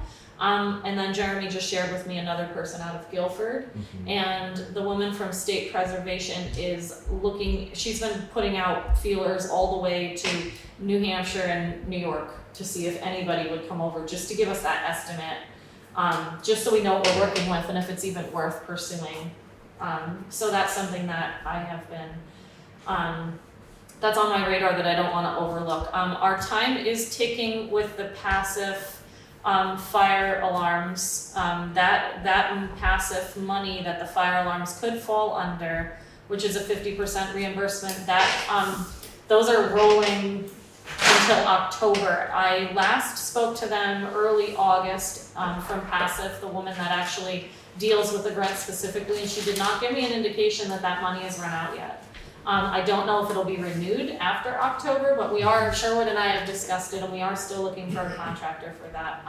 And I think Sherwood's shared with me who that could be, and we could meet and try to get that in the works as well before October, so we can get that little bit of funding, which every bit helps, so. Yeah, just remember with passive, it's based on what they have in the account, which are funds that have been donated, extra funds that they didn't use paying for insurance. Yeah. So the further down the road this goes, the potential for not having the full match is there. Right, and it's that 50% reimbursement, so the town would pay half and they would give us 50% of what It's they bought. something that needs to be done anyway. And the contact person was really helpful. She said she can walk us through the application, and she, like I said, did not give me any indication that the funds have run out yet. So I still do feel like as long as it's not October, I want to try to pursue that as far as I can. The other thing to keep in mind is with those grants, they come in two phases. First one starts in January, usually runs to August, and then they go the second phase, they go as long as they have money. Yeah. So if you don't get anything, or you don't get somebody to work on it, start in January. Yeah. And we saw that with the MTAP, like they had some funding, they had a certain amount, and then it drained, and then by the time that we kind of tried to get in there, it wasn't there for us. So, you know, that's unfortunately just part of the process, but I think that putting our feelers out for as much of this is important. So trying to keep up with what our like priority list is, so that I can find funding for any little thing, I'll apply for it. Okay, thank you. Rick has a question. Just a statement, as far as the slate roof, that's a critical, Definitely. that is a critical issue I agree. structurally. We've been trying to find somebody to Yes. fix that for 4 years. It's. Nobody wants to go up I've been there. looking it over pretty carefully up there, and it needs to be fixed. I've got one comment about the grants that you paired from 9 to 7. That bridge I think it's off of East Hill in Grammacut's Lane, that hole in that side is getting bigger. It's just washing through. And if somebody's walking across that bridge and not familiar with it, or is doing it in the night, they're gonna fall in that hole and get seriously injured. It's right straight to the rocks. So it either needs to be fixed What I've seen, it's gotta Barricaded off. it's gotta be replaced. Honestly, it's gotta be replaced. It's got, well, Jeremy told me what happened with it, but it's got telephone poles kind of bracing it up from the last time they tried to fix it, and that's not working. The deck is in bad shape. I mean, there'd be culvert in there, it'd be fine. There's no historical precedent for that thing. It's just a river cross. I can tell you what we, 1, 2, 3, 4, 5, 6, 7. This is, so that's on our list, I Good. believe. Which one? Grammar cuts. You mean Deer Valley? Yeah, Deer Valley, that's right there, but Deer Deer Valley. Valley, yeah. So we had stream bed rebuild West Hill, Bridge 41 upsize West Hill, Bridge 25, which is a bridge and a culvert upsize West Hill, Route 35 culvert upsize, State Forest Road culvert upsize. Right? That's not the one he's talking about. No, he's talking about the Deer Valley, which we just did last time, I thought. Yeah, and then generator, town hall, generator, garage, so maybe we're at 8. I'm not sure that we did, but we can check it. Yeah, we can double check and then I can report next time on exactly what it was. The But deadline so is far, passed. this is the list I got, yeah. Before you go, those are the. Okay, shall we move along, folks? One thing in number 8 that I'd like to mention is, I had told you folks that I would talk about police/speed protection. The radar give a ticket things will not be available to Vermont towns for anywhere in the near future. So our 2 options are the sheriff's department and the state police. The state police, I've been playing telephone tag with. The sheriff's department is scheduled to come next meeting and talk to us about proposals. So. They also last year met us on Zoom, remember? Did you do that? And me and Connie and Sherwood, I think, were all on that Zoom where they explained what they covered and. What, in a nutshell, what he was saying is a lot of towns, because we're small towns with limited budgets, like Putney and Westminster are going in together. Right. And having a police force between two towns. Londonderry and Jamaica are going in. He said, maybe you'd want to join in with them. And I said, well, that's an option you can talk to the selectmen about, but they're kind of far away. I said, the hospital and the school already has some police presence, and so doesn't Newfane, so it might be better if we got hospital, school, Townsend, and Newfane. Just conversation, no decisions, but he'll come and speak to us on the 10th. Maybe we should also try to pull some of the data from the speed signs to find out if that police officer they've been having at Grace Cottage, who I see driving all over the place, if that's been effective for speeding in the villages. I don't know. He said, oh, he's probably giving tickets, and I said, well, we would see revenue coming in, and we don't. No, they said we wouldn't. So that was on that Zoom. Because it was a Grace Cottage contract. Oh, that's not what Anderson, the head of the sheriff's department So said. last year in our conversations with the state police and the Wyndham County sheriffs, we were told, in one time they talked to us, they said that we would expect to see revenue from ticketing, and then when we sat on the Zoom with them, they said that's not the case, you can't depend on that, so that's something that they need to explain. Well, I mean, he straightforward. did say, you shouldn't say, well, I'm gonna spend this much, so I want to receive this much back in ticket revenue. He said you shouldn't look at it that way, but if you're getting revenue from this policeman we would be seeing it. And I said, well, then maybe he's not giving out tickets, maybe he's just there as a presence. Yeah, that's all he is. Yeah. The other thing you have to remember about those contracts and writing speeding tickets, if those tickets are written on Route 30, which is arguably our worst issue, you only get a percentage of that. The rest of it goes to the state, whether it's the sheriff's department contracting or the state police. And the state police turned us down twice to renew a contract, and the sheriff's department was way too expensive. And it's only 65 minutes a week, remember? Yeah, $65 an hour would get us less than 8 minutes. 8 minutes A week. for, and if you went if you went for a full year contract, you get it down to, I think it was 55, but that was $116,000. Well, he'll tell us next week, he'll give us some It's gone up. next meeting, and I'll keep working to get the state to make a presence or a presentation of some sort, or say if they could help us. Because, I mean, regardless of how much money we get back, we want to stay alive too, and it's getting kind of dangerous to walk across the street in town. So, as people come lickety-split around. And with electric cars, you can't even hear them coming anymore, so. The other thing to remember is there's no money in the budget for it. So whatever you get, you're gonna have to wait until around March before you can set it up.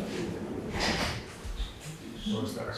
Oh, Laura. Anyway, I just wanted to let you know about the person from Grace Cottage, the sheriff. Whatever he's doing is by their good graces. He doesn't have, they don't have to have him do anything in this town. He's their employee. I've talked with them, and they actually had him going down to the common because of the problem with the person that was living there, out of their good graces, because they were concerned as well. But he doesn't, I'm almost positive he doesn't take people. He just drives around to try to help. And that's what I was Grace Cottage is encouraging him. wondering, what, his presence in general, if that was causing people to slow down, because normally if you're speeding and you see a police officer, you slow down. It might. So I just wondered, I did not expect him to do any ticketing, but I was wondering Yeah, if there was just like. if just him being around has affected our data and all. Is all I'm Okay, saying. we've got 2 things left on our list. One is Bartlett Tree Service. This bill came across my desk, and I wanted to bring it for discussion before we put it in the warrants. We've had this company for eons. It might be time to, it says $560. That is not the total price. It's just under $3,000, which is what we have budgeted. And It is budgeted, that. yeah, it is budgeted, and it was in the cover letter that the total cost would be, and that didn't translate to this package. But it's my thought that maybe we should put it out to bid at this point. I know there's diseases with the trees, I know there's recommendations on how to treat the trees with fertilizers and with not having the soil all the way up to the base of the tree to girdle the tree, but it might be nice to see what other people, so what's the board's thoughts on that? So could you clarify, you said this doesn't reflect there's 3,000? Yeah, and they each say 560, but it's really just a little under 3,000. And It adds up. yeah, it adds up, and it was on the cover letter that didn't get in the packet. Okay. But we have 3,000 budgeted, and it's right under that, and they've done it since before Funny Farm, I think. So, No, they started afterwards because the movie destroyed all the trees on the pond. no, I think they except did it they- before Funny Farm, but then they helped regroup us afterwards. Yeah, I was treasurer back then. But regardless of when they started, they've been doing it a long time, and it might behoove us to drop back and figure out if we're really getting the best bang for our buck and what's best for our trees. When you say put it out to bid, you do it on a state platform? Well, Connie, you want to speak how we put things out to bid? We can do either. We have an account set up with the state, which is called the Vermont Bid Board, where you could post it. Generally speaking, we know contractors in the area, and so we send it out to multiple. We never send it out to just 3, we send it out to much more than 3. Got it, okay. We have been approached when somebody saw the agenda posted for the select board. We have been approached by a tree service company who would like to place a bid. I do want to say that if we put it out to bid, we have to come up with a scope of work. So we would have to decide what we want done. This is just a quote for what this company is suggesting, but we would have to decide what we want done so we could put it in the scope of work. As far as I know, this is what they've been doing every year for however long they've been doing it for. It looks like we missed it, right? They do this in July, so we didn't fertilize the trees in July. I'm not sure if it really matters. I think it does, I mean, it might. It might. I know that I grow a lot of food and I have to fertilize at very specific times. We should find out. Because we don't wanna not do it. Well, and did they do it in July and it was from last year's money and? Well, it says that they didn't have us, we're getting into our July fertilizers and I realize that we do not have you signed up for the fertilizer and floor fight treatment that we normally provide for the green. And that was in July 15th. So it sounds like they were putting out their July fertilizers, noticed that we hadn't And I'm done not this. sure why we're just seeing it now, so. So, But when is regardless, it I that- think it might behoove us to think about it. I don't know what the board thinks. I mean, maybe I'm being like a little silly because of being a person who grows things, but like maybe we should do it this year and choose for next year, just so that we don't They're miss not out gonna do on it in July this year. No, but maybe if it's not too late, we should just have it done and then make a different decision for next year. I think I agree with Katie, I think we should, because these things are seasonally sensitive. So can we do both?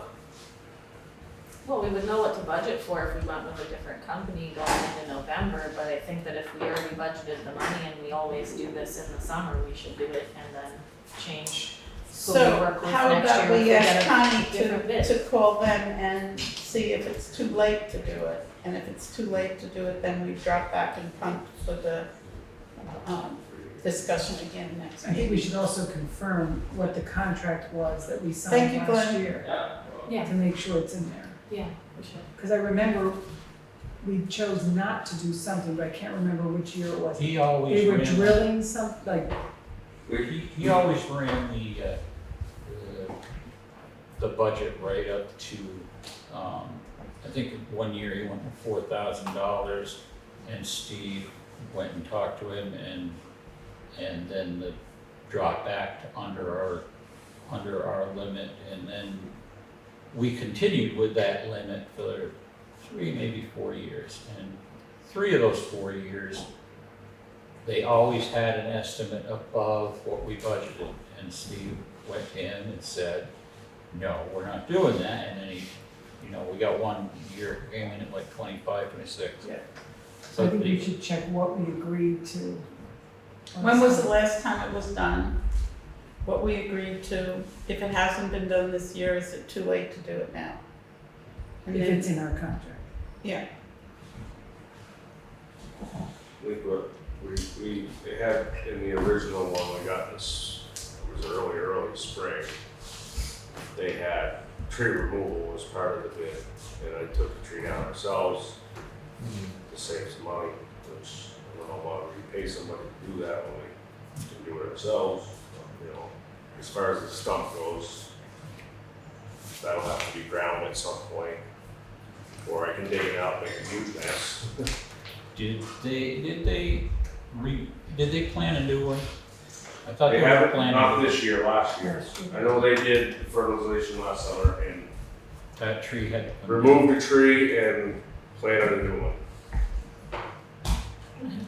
It seems like they've had to replace a lot of trees there over the course of the last 10 years or so. So obviously what they're doing doesn't seem to be very effective. well, It's not that's the point I'm making, is that there are tree diseases that we're dealing with, and maybe they're dealing with them the best that you can do. But also, if we have a townsperson that would like to bid on it, Can I speak to that? Yeah. A lot of these tree issues over the years, some of it is caused by soil compaction. Hence, 100 kids running around the playground out there every day. And bark removal, which I've sat there and watched kids tear bark off the trees. It's not good for them. So, I mean, That's the reason why there's no cars left on the common, is Soil because of compaction. that, yeah. The other thing is, you've got the diseases, but you also have salt on Route 30. I know it's been minimalized on Common Road, put their salt on Route 35, and where does that go? Mhm. Right in there. Yeah, there's Affects the environmental trees. issues, that's for sure. So, It does look like, looking at this though, that we do budget a certain amount for, you know, whatever we contract with them, but that this is just for one treatment at $560. It's two different treatments, soil treatment and tree treatment. So the total would be $1,120. Where is, The prior page. There's 2 pages there, there's different treatments. I'm seeing boost liquid treatment, And oh, and fortified treatment, okay, so each of those treatments cost $560, Correct. so that's the price. No, I think There's it's just currently one. $3,000 in that line. at 560 per treatment. Yeah. Okay. So it's one, it's $560 to And that all of treats this. all the trees, okay. Okay. So yeah, how much? And trees are.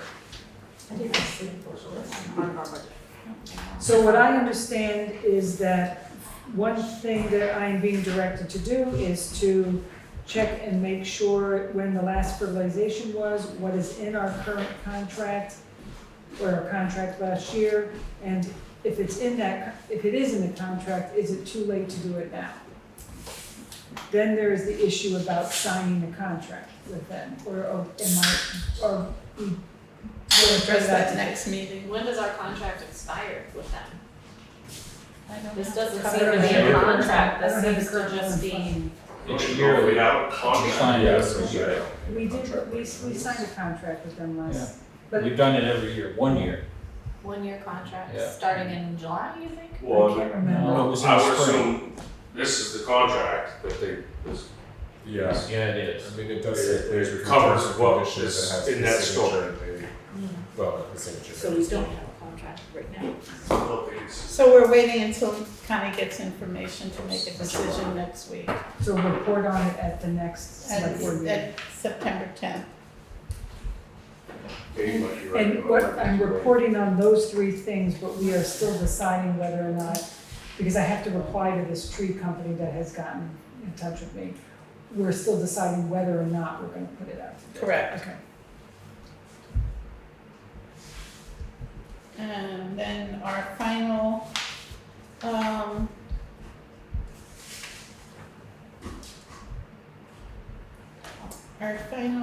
piece is the town rep for Valley Village, which is formerly Valley Cares. Eric Scott would like to be appointed. So just so you know, we had a vacancy, Susan McCord stepped down, and nobody stepped up. So Alenka said that she would be willing to do it. She is more than willing to step down, with Eric expressing an interest. Do we know anything about it?